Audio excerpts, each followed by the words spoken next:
meu Senhor.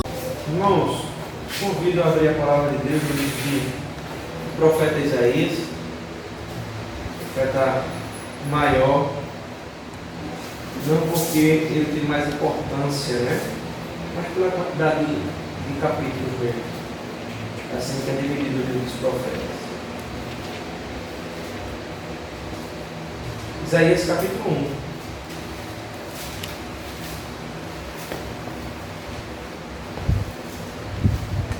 Versículos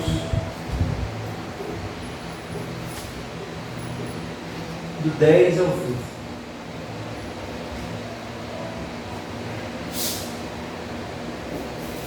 É um texto exortativo, irmãos. Um texto que nos faz refletir. E são textos como esse que faz os irmãos da igreja ficarem com raiva dos pregadores.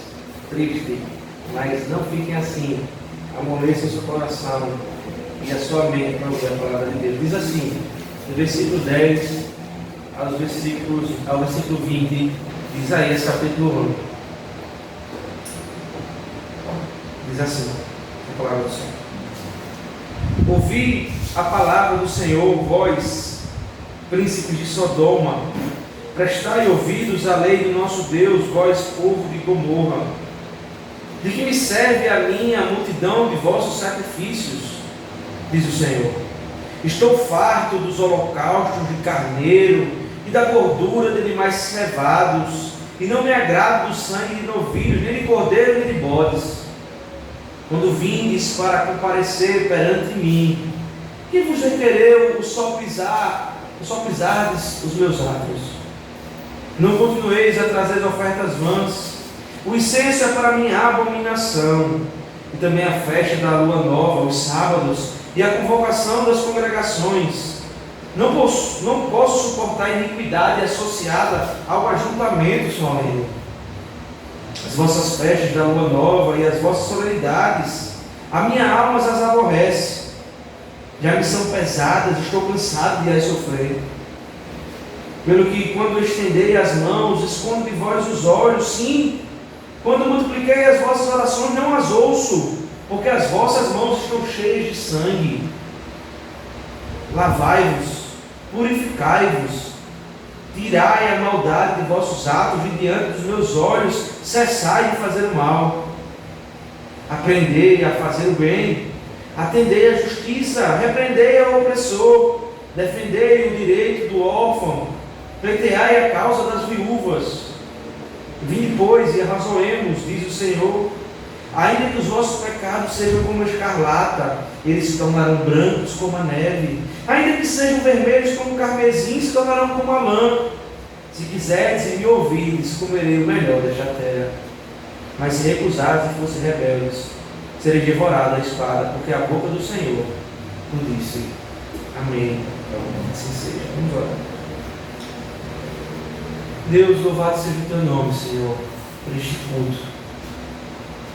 Diferente de como foi lido aqui, Deus, a nossa oração é que aqui seja um culto, Senhor, devotado ao Senhor com a motivação certa.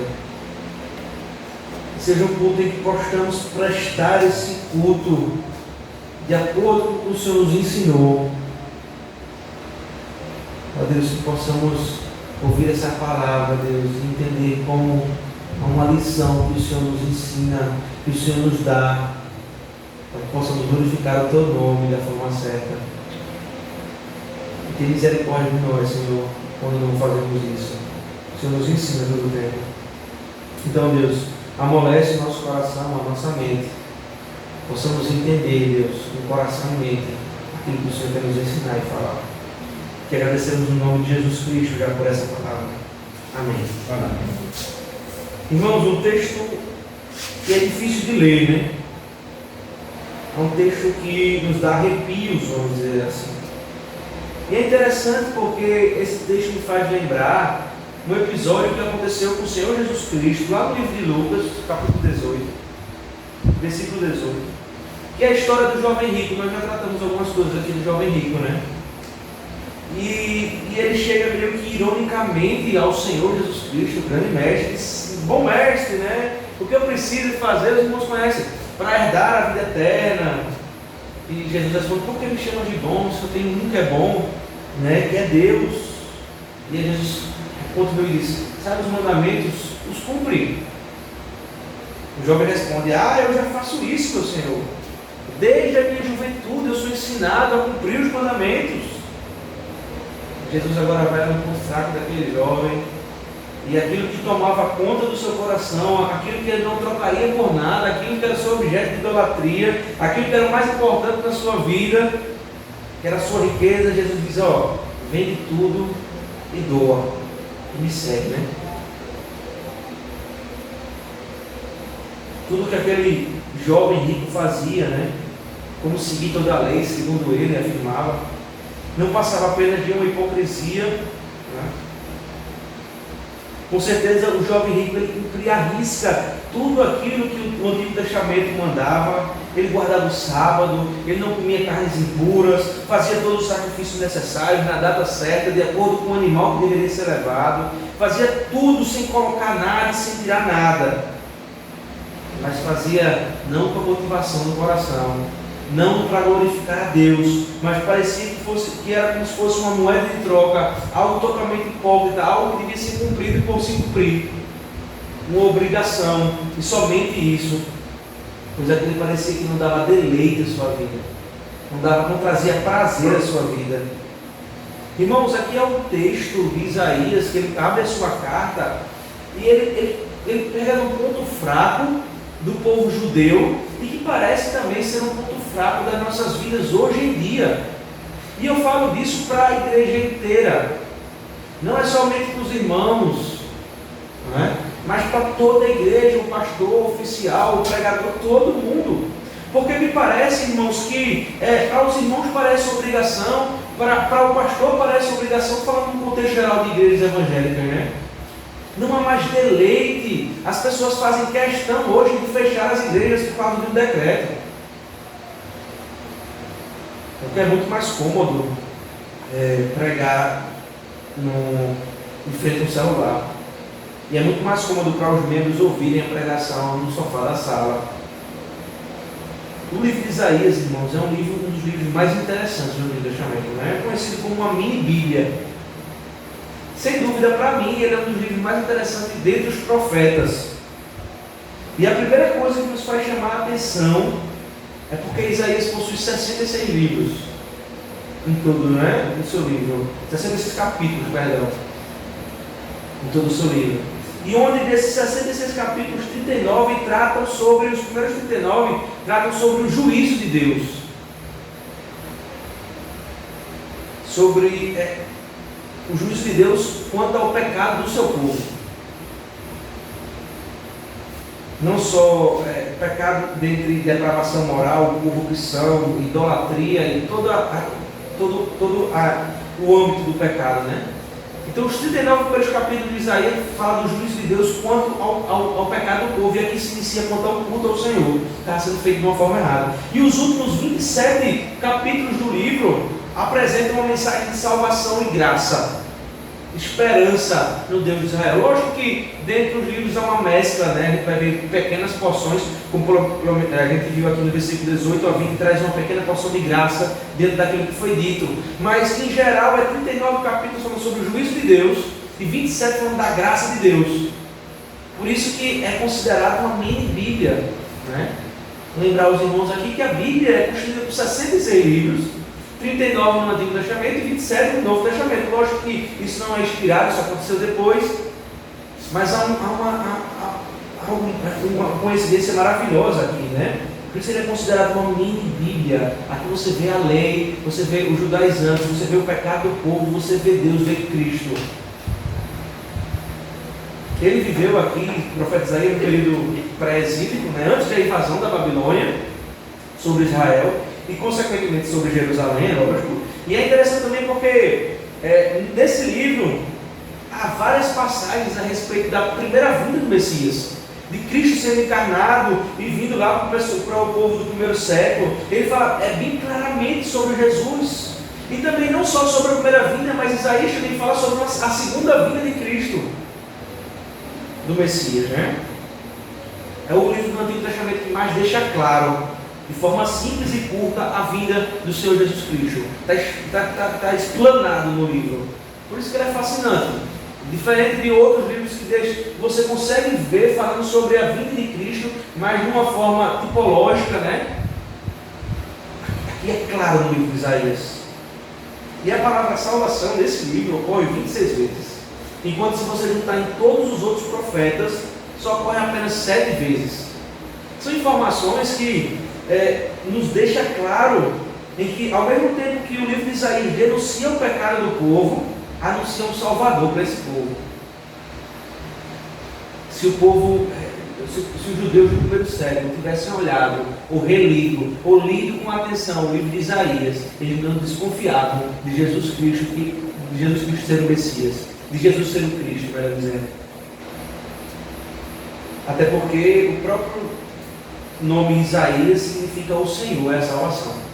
Então esse livro fala exatamente sobre isso, sobre a destruição do pecado, o pecado em si, a condenação dele, mas a graça salvadora de Deus em Cristo Jesus. É um livro completo, irmãos. É um livro bem interessante, eu convido os irmãos a lerem esse livro depois, com bastante calma. Mas tamanho era o pecado do povo de Deus aqui, que nós sabemos bem, mas eu vou trazer a memória, que a terra ela foi dividida, né? Norte, sul, norte chamado Israel, e sul é chamada Judá. Norte com a sua capital lá em Samaria, e sul com a sua capital em Jerusalém. E o pecado era tanto, e quando o rei da Síria invade, né, o reino do norte, primeiro Israel, eles levam cativos, e o reino do sul, quando vê os seus irmãos sendo levados cativos, privados do culto ao Senhor, o reino do sul comemora a derrota dos seus próprios irmãos.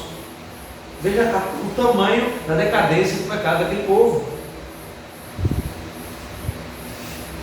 Aqueles que vinham da mesma descendência, da mesma raiz, os pais da fé, eles agora,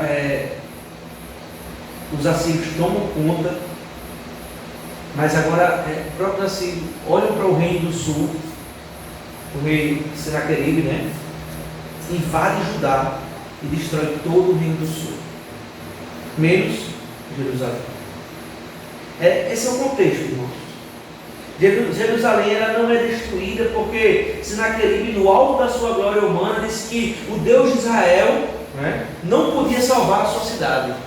E aí Deus, para mostrar que Senaqueribe não tinha poder sobre nada e sobre ninguém, que o que ele estava fazendo era a permissão de Deus sobre a vida dos seus, né?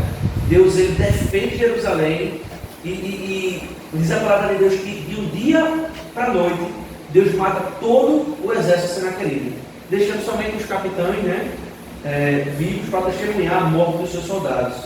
Mas lembrando, irmãos, que Deus não faz isso, como eu posso dizer, por causa da sua devoção para com o seu povo. Não. Mas por amor do seu próprio nome. Por ser desafiado por um ímpio, por uma criatura achar que pode ser maior que o Criador. Também era a blasfêmia contra Deus. Ele faz isso por amor do seu próprio nome. Porque Deus usa Senaqueribe para derramar juízo sobre o seu próprio povo. Mas isso, irmãos, não livrou o povo que estava na capital de Jerusalém de sofrer. Porque, como era a única cidade que sobrevivia no meio de toda Canaã, né? No meio de um caos que estava tudo destruído ao redor, começou a padecer, porque já não tinha mais comida, não tinha campo, já não existia economia, ninguém conseguia sobreviver, não tinha mais prosperidade, já não existia alimento para todo mundo. Então Deus não deu vitória a Senaqueribe sobre Jerusalém por causa do tamanho orgulho do rei Senaqueribe, mas também não deixou de derramar juízo sobre o seu povo, porque ali começou a faltar as coisas essenciais para que eles pudessem sobreviver. Então é diante desse contexto, com o povo padecendo, um povo que murmurava contra Deus, que era cheio de idolatria, que ocorre a narrativa a qual nós lemos. É nesse contexto que Isaías escreve, condenando o seu povo. Note que, aqui na ilha do capítulo 1, Isaías começa a condenar os pecados que estavam ocorrendo no reino do sul, em Judá. Nos versículos 2 e 3 do capítulo 1, Isaías mostra como se o povo se revoltou com Deus. Veja lá: ouvi, ó céus, e dá ouvidos, ó terra, porque o Senhor é quem fala. Criei filhos e os engrandeci, mas eles estão revoltados contra mim. O boi conhece seu possuidor e o jumento, dono da sua manjedoura, mas Israel não tem conhecimento, o meu povo não entende. O povo se revolta contra o Deus Criador, que deu a terra a eles. Deus diz que eles não mais o conhecem. E dos versículos 4 a 9, Isaías mostra a quantidade de pecado que o povo estava cometendo contra Deus. Veja lá. Ai desta nação pecaminosa, povo carregado de iniquidade, raça de malignos, filhos corruptores, abandonaram o Senhor, blasfemaram do Santo de Israel, voltaram para trás, porque a vez de ainda ser feridos, visto que continueis em rebeldia, toda a cabeça está doente, todo o coração enfermo, desde a planta do pé até a cabeça não há nele coisa sã, senão feridas, contusões e chagas inflamadas, umas e outras não espremidas, nem atadas, nem amolecidas com óleo. A vossa terra está assolada, as vossas cidades consumidas pelo fogo, a vossa lavoura, os estranhos devoram em vossa presença, e a terra se acha devastada como numa subversão de estranhos. A filha de Sião é deixada como choça na vinha, como palhoça no pepinal, como cidade sitiada. Se o Senhor dos Exércitos não nos tivesse deixado alguns sobreviventes, já nos teríamos tornado como Sodoma e semelhantes a Gomorra. Irmãos, tal era o pecado do povo. Isaías compara Jerusalém a Sodoma e Gomorra, povo de tamanha iniquidade. E aí nossa perícope, nosso texto começa no versículo 10, chamando o povo de Judá de príncipes de Sodoma e povo de Gomorra, continuando o diálogo, né, ou a expressão de Isaías para com o povo. Ele traz a mesma expressão que ele usou no versículo 9 e dá continuidade no versículo 10. Por isso que não há outro tema nesse texto, não há outra coisa a ser tratada sobre a hipocrisia das obras do povo de Deus. E a primeira coisa que nós vemos, irmãos, e eu quero que isso seja aplicado ao nosso coração, a todos aqui, sem falta, é que nós não devemos achar que as nossas obras são maiores que as intenções do nosso coração. Nós vemos isso nos versículos 11 ao versículo 13. Se a gente começar a ler pelo versículo 12, depois a gente volta, veja lá o que aqui diz. Quando vindes para comparecer perante mim, quem vos requereu o só pisardes os meus atos? Traduzindo esse versículo para um bom português, né? Deixar bem contemporâneo aqui para os nossos dias, e isso se aplica bem às nossas vidas. O que o versículo está falando aqui é como se Deus estivesse dizendo assim: quem falou que é suficiente você e eu virmos aqui e só estarmos aqui? Quem disse isso? Quem falou que isso é suficiente? De você vir por vir e estar por estar? Irmãos, hoje em dia, e a palavra não é outra senão essa, nós vivemos uma religião retardada. De uma forma geral. Hoje em dia, a salvação para um casamento, a salvação para uma família, a salvação para os seus filhos, para qualquer coisa na sua vida, é uma religião, são regras a ser seguidas, é o ir por ir, fazer por fazer, são pessoas alienadas e não mais Cristo. Não é mais uma salvação por Cristo, nem em Cristo, mas é uma alienação que há na minha consciência das obras que eu faço. Não mais a motivação dessas obras, mas aquilo que eu faço. É uma religião retardada. E Deus está falando aqui o seguinte: quem foi que disse a vocês que é suficiente estar aqui? Quem foi que disse essa loucura? Que o dia de domingo é suficiente para a sua vida? Eu venho para o culto, canto os louvores, oro por algumas vezes, alguns minutos, passo talvez 2 horas no culto no máximo, e eu já fiz a minha parte, eu já mereço o céu. Deus está dizendo que quem disse que isso é suficiente? Quem foi que inventou essa loucura? Irmãos, eu não quero negar com isso a importância do dia do Senhor, longe de mim. Mas o que os homens daqui de Jerusalém nesse tempo estavam fazendo não era negar o dia do Senhor, mas era tratar o dia do Senhor como as suas próprias obras, como algo que poderia ser trocado por aquilo que eles queriam, ou como um tipo de somente obrigação por obrigação. É porque meus pais faziam e eu faço. É porque virou uma coisa corriqueira. Irmãos, estar no culto ao Senhor requer consciência do que se está fazendo. O culto não é uma rotina. Eu não faço porque eu tenho o costume de fazer, eu não faço porque virou tradição na minha família ir ao culto. Isso não pode ser algo cotidiano. Por isso que muitas vezes nós não queremos ir ao culto, porque não há deleite no nosso coração.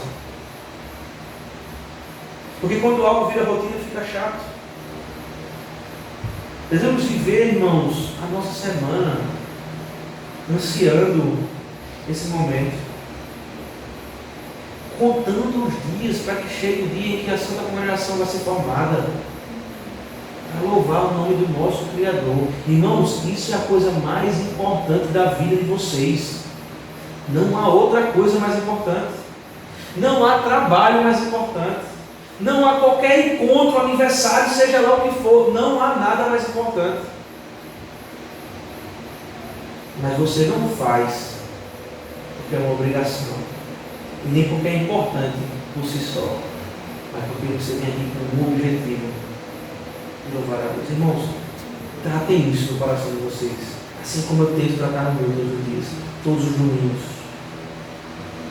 Às vezes pode bater aquela canseira, comum. Às vezes você não dorme bem no sábado e acorda no domingo cansado. E sente uma vontade imensa de não vir ao culto, de não comparecer. Eu que moro aqui vizinho, né? Numa cidade vizinha. Às vezes vem o clima, tem que viajar uma hora cansado da semana. Irmãos, eu sei que tudo isso faz parte do nosso cotidiano.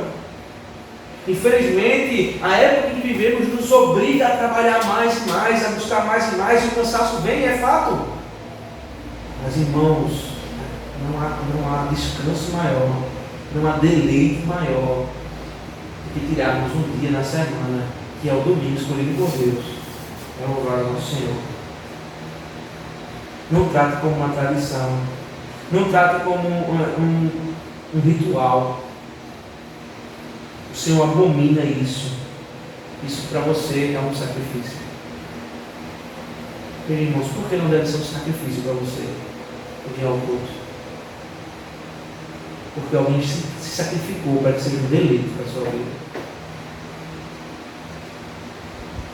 Veja no versículo 11, voltando. De que me serve a minha multidão de vossos sacrifícios? Diz o Senhor. Estou farto dos holocaustos de carneiro e da gordura de animais cevados, e não me agrado do sangue de novilhos, nem de cordeiros e nem de bodes. Do que me serve a multidão de sacrifícios? Diga. É a pergunta, né? Isaías faz.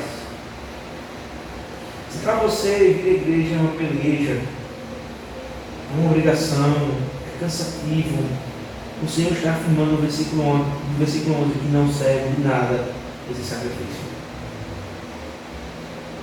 E ele continua dizendo que ele está farto de holocaustos, de carneiro, de gordura de animais cevados, não se agrada de sangue de novilho, nem de cordeiro, nem de bodes. Como assim?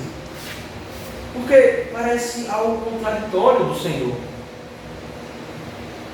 Se o Senhor mesmo instituiu tais sacrifícios, a forma como fazê-lo, nós estamos vendo no livro de Levítico, estamos vendo isso, ele deixa bem claro o próprio Deus, através de Moisés, né?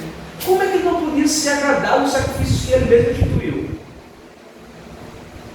O problema é que o Senhor conhece a intenção do coração daqueles homens. O Senhor conhece a intenção do seu coração hoje.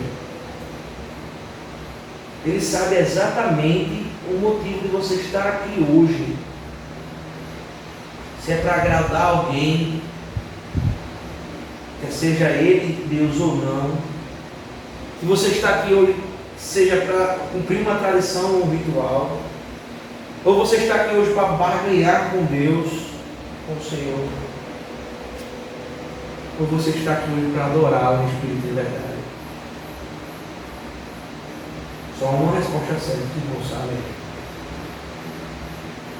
No versículo 13, irmãos, o Senhor, ele termina resumindo tudo isso que ela diz: não continueis a trazer ofertas vãs. O incenso é para mim abominação. E também as festas de lua nova, os sábados e a convocação das congregações, não posso suportar a iniquidade associada ao ajuntamento solene.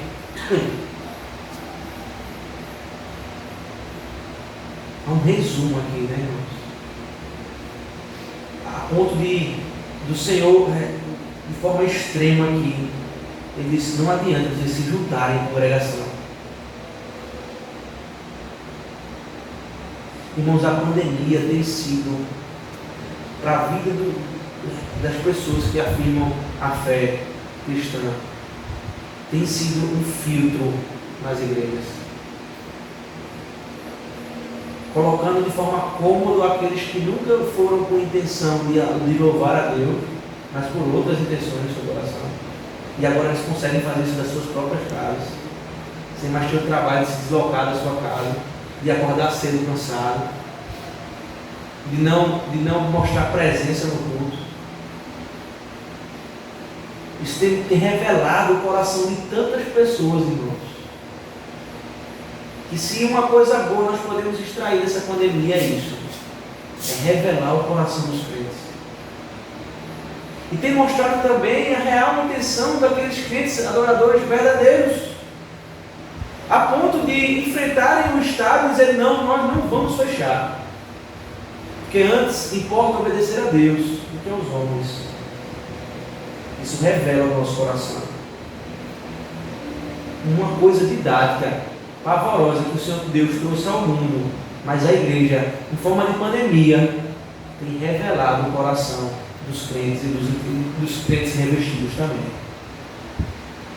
Mas há uma segunda coisa que nós vemos nesse texto, e também está totalmente relacionado com a primeira coisa, que nós achamos, primeiro, que a intenção do coração, nós falamos sobre isso, mas também achamos que os cumprimentos dos rituais nos purificam de certa forma.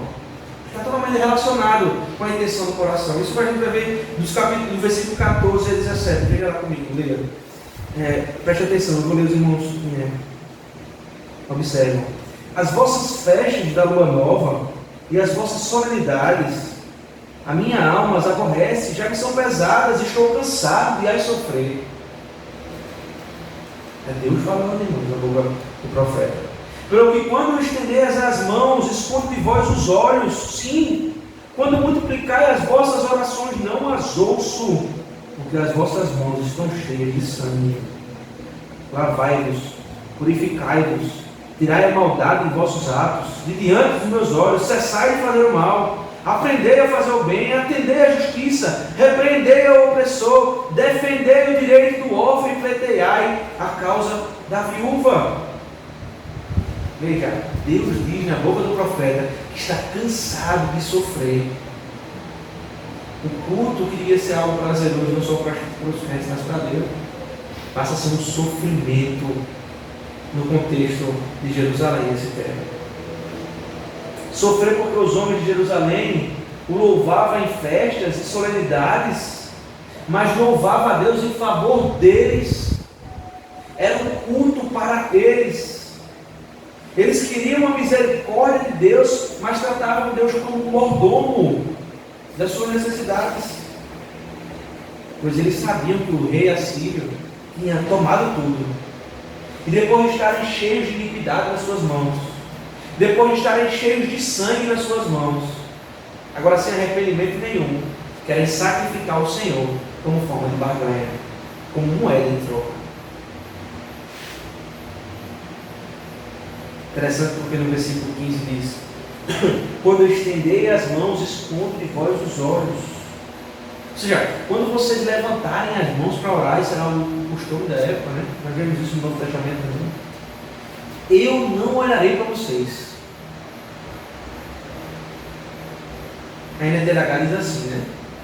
Quando vocês levantarem as mãos para orar, eu não olharei para vocês. Quando multiplicarem as vossas orações, eu não vou ouvir. Eu não as ouço.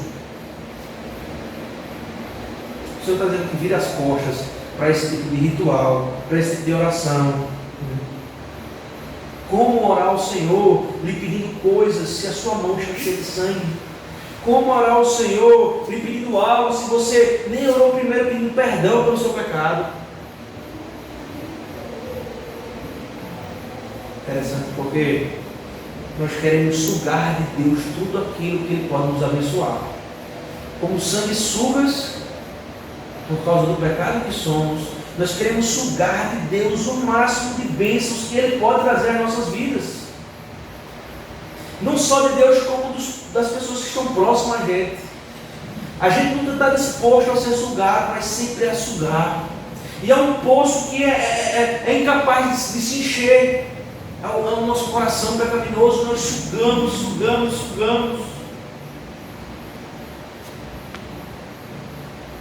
Mas esquecemos, irmãos, que só há comunicação com Deus quando nós estamos limpos diante dEle. O Senhor não se mistura com o pecado, pois Ele é santo. Ele odeia o pecado, odeia o pecador, Ele não se mistura. Mas como ser limpos, mesmo ainda sendo pecadores? Como apresentar uma mão limpa, mesmo ainda sendo suja de sangue? O problema, irmãos, é que a gente só quer saber das coisas boas, mas esquece do Deus que provê todas as coisas boas. É interessante porque pessoas, falsos mestres, falsos profetas, entenderam exatamente isso. Talvez até dentro de Isaías, não sei. Eles entenderam exatamente o macete de como fazer para agarrar as pessoas e sugar delas no meio dessas falsas igrejas. Eles entenderam como fazer isso. Veja, eles oferecem só o bom de Deus, né? O bom de Deus, as bênçãos de Deus. Eles entenderam como fazer, e as igrejas estão abarrotadas de pessoas que querem receber o bom de Deus, a fartura de Deus, e é maravilhoso porque nós recebemos isso. O ápice do bom de Deus, da fartura de Deus é o próprio Cristo. Isso é bom, não é errado queremos receber aquilo que é bom de Deus, mas quando há escassez, não vem de Deus, irmãos. Eles não entendem, então eles oferecem aquilo que o povo quer ouvir. Quer saber da bênção de Deus.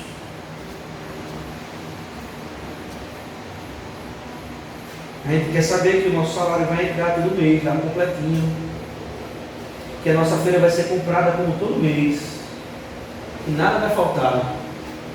A gente só quer saber que o nosso emprego está garantido todo mês.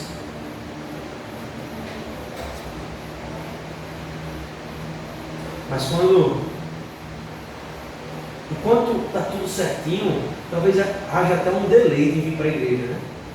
Um pouco disso, um pouco de deleite em vir para a igreja. Que o Senhor tem me mantido com aquilo que eu quero, da forma que eu quero, todo mês. Mas basta diminuir alguma coisa, irmãos. Basta Deus tirar alguma coisa de você ou de mim. Basta diminuir o luxo que eu tenho em alguma coisa, para o domingo já não ser mais um deleite na nossa vida. Para já ser motivo de vir murmurando de casa para a igreja. Para nos sentarmos à roda depois do culto, isso é comum, e nós murmurarmos contra o Senhor, por causa de uma ou outra coisa.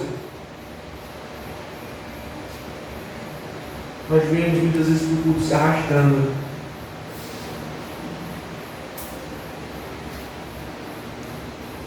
A pulso. Às vezes eu tenho mais sono no culto do que na minha cama.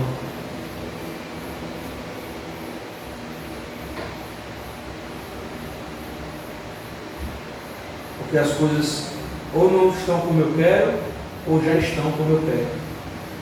E aí não há necessidade de deleite do Senhor.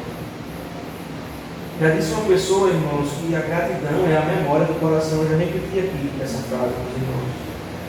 E é uma frase que eu sempre repito. Porque não só fala do nosso relacionamento para com Deus, mas do nosso relacionamento para com o próximo. A gratidão é a memória do coração, porque nós esquecemos de quem é o Senhor e do que Ele fez por nós constantemente.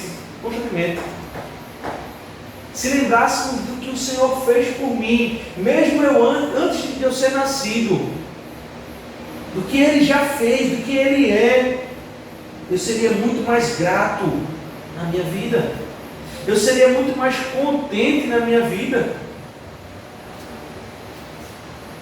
Mas é interessante porque os irmãos têm acompanhado aqui a minha luta, no TCC, e eu tenho escrito sobre contentamento, felicidade.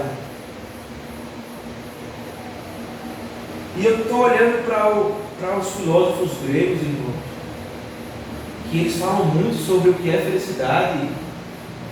E a gente vai ver isso em Platão, por exemplo, depois em Aristóteles, vai ver isso mais na frente, ainda na Grécia clássica, mas ainda no mundo helênico, em Sêneca. Eles vão filosofar e alguns vão argumentar e vão dizer assim: veja, a felicidade não pode estar nesse mundo, a felicidade só está no outro mundo. Platão, porque esse mundo aqui nos priva das coisas, nós não conseguimos ver o mundo que realmente é, então não há como ter felicidade nesse mundo.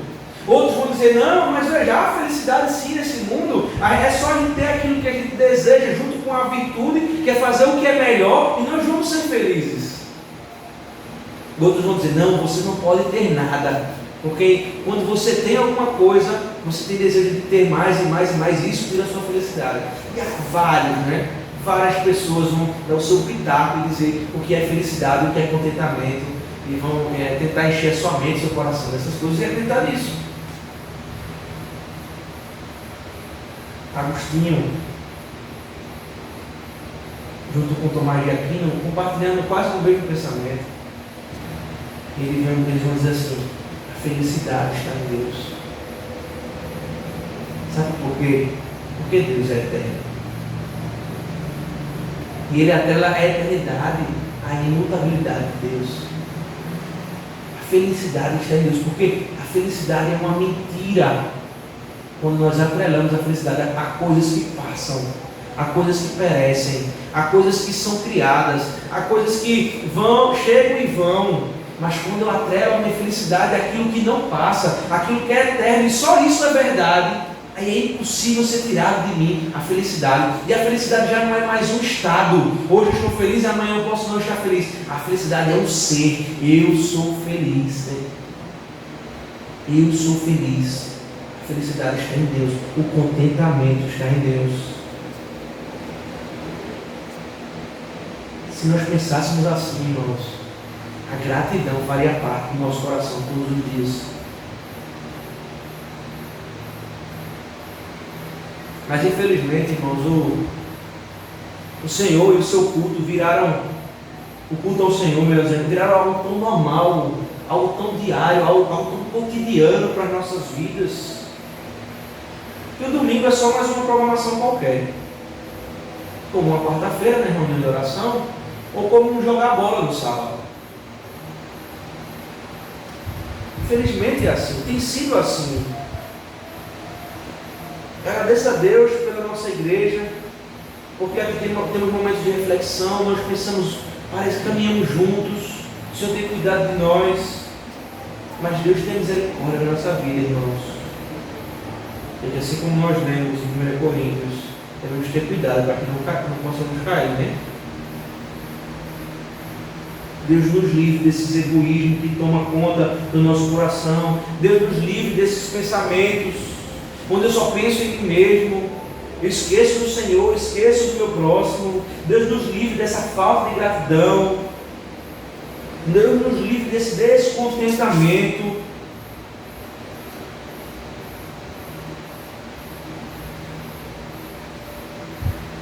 E graças a Deus, irmãos, que Deus não age segundo as nossas atitudes, segundo as nossas ações, nem os nossos pensamentos. Ele não reage àquilo que fazemos. Deus ele não transforma, mas Ele intenta. Graças a Deus que ele age muito antes de nós, porque se Ele fosse reagir às nossas ações, quão destrutivo seria para nós. Deus tem misericórdia nas nossas vidas. Deus muda o nosso coração egoísta. e nos faça o coração voltado ao Senhor, que possamos ter deleite no dia do Senhor, em orar ao Senhor, em ler a sua palavra, que isso não seja um fardo, que não seja algo pesado nas nossas vidas. E se isso é da sua vida, irmão, ore ao Senhor, pedindo para que Ele tire esse fardo da sua mente, da sua cabeça. Versículo 16 ele vai dizer assim: lavai-vos, purificai-vos, tirai a maldade dos vossos atos diante dos meus olhos. E como nós podemos nos livrar, nos lavar, melhor dizendo, como nós podemos nos purificar? E aí são uma resposta, os irmãos sabem, através do perdão em Cristo Jesus. Só Ele pode nos salvar. Só Ele é suficiente para nos mantermos em conexão com o Pai. Só Ele nos purifica de toda a iniquidade. É só lermos os versículos 18 a 20 que vamos enxergar exatamente isso. Veja comigo. Vinde, pois, e arrazoemos, diz o Senhor, ainda que os vossos pecados, veja, sejam como uma escarlata, sejam como um vermelho escarlate, em vermelho vivo, eles se tornarão brancos como a neve. Ainda que sejam vermelhos como o carmesim, se tornarão como a lã. Que promessa o Senhor nos faz através do profeta Isaías. Isaías, pela boca do Senhor, condena o povo por causa dos seus atos totalmente infrutíferos e uns atos totalmente ritualísticos, sem nenhuma motivação sincera do coração. Mas ele disse: mas por causa de uma pessoa, se você crer nessa pessoa, por mais que você tenha pecado como escarlata, vermelho vivo, por mais que você tenha pecado como carmesim, vermelhão, mas assim ainda se tornarão neve ou como a lã. Se quiserdes e me ouvirdes, comereis o melhor desta terra. Mas se recusardes, fosse rebelde, sereis devorados à espada, porque a boca do Senhor o disse. Irmãos, não há como lermos isso e não lembrar, por exemplo, do apóstolo Paulo, quando ele diz que a graça ela vai superabundar do pecado.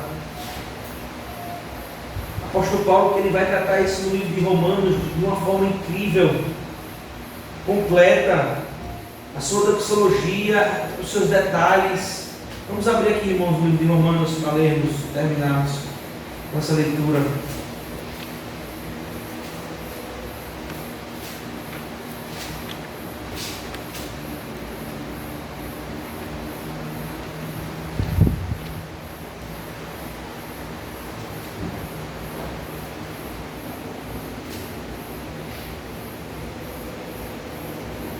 Quero achar dois textos aqui no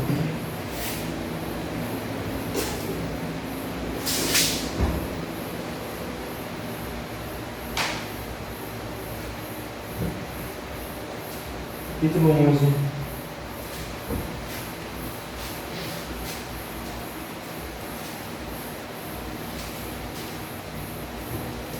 Termino esse sermão, irmãos, ouvindo o apóstolo no versículo 33 ao 36. Leia de coração esse versículo junto comigo, diz assim a palavra do Senhor. Ó profundidade da riqueza, tanto da sabedoria como do conhecimento de Deus. Quão insondáveis são os seus juízos e quão inescrutáveis os seus caminhos. Quem, pois, conheceu a mente do Senhor? Ou quem foi o seu conselheiro? Ou quem primeiro deu a ele para que ele venha a ser restituído? Porque dele, por meio dele e para ele são todas as coisas. A ele, pois, a glória eternamente. Amém. Então, que Deus nos abençoe.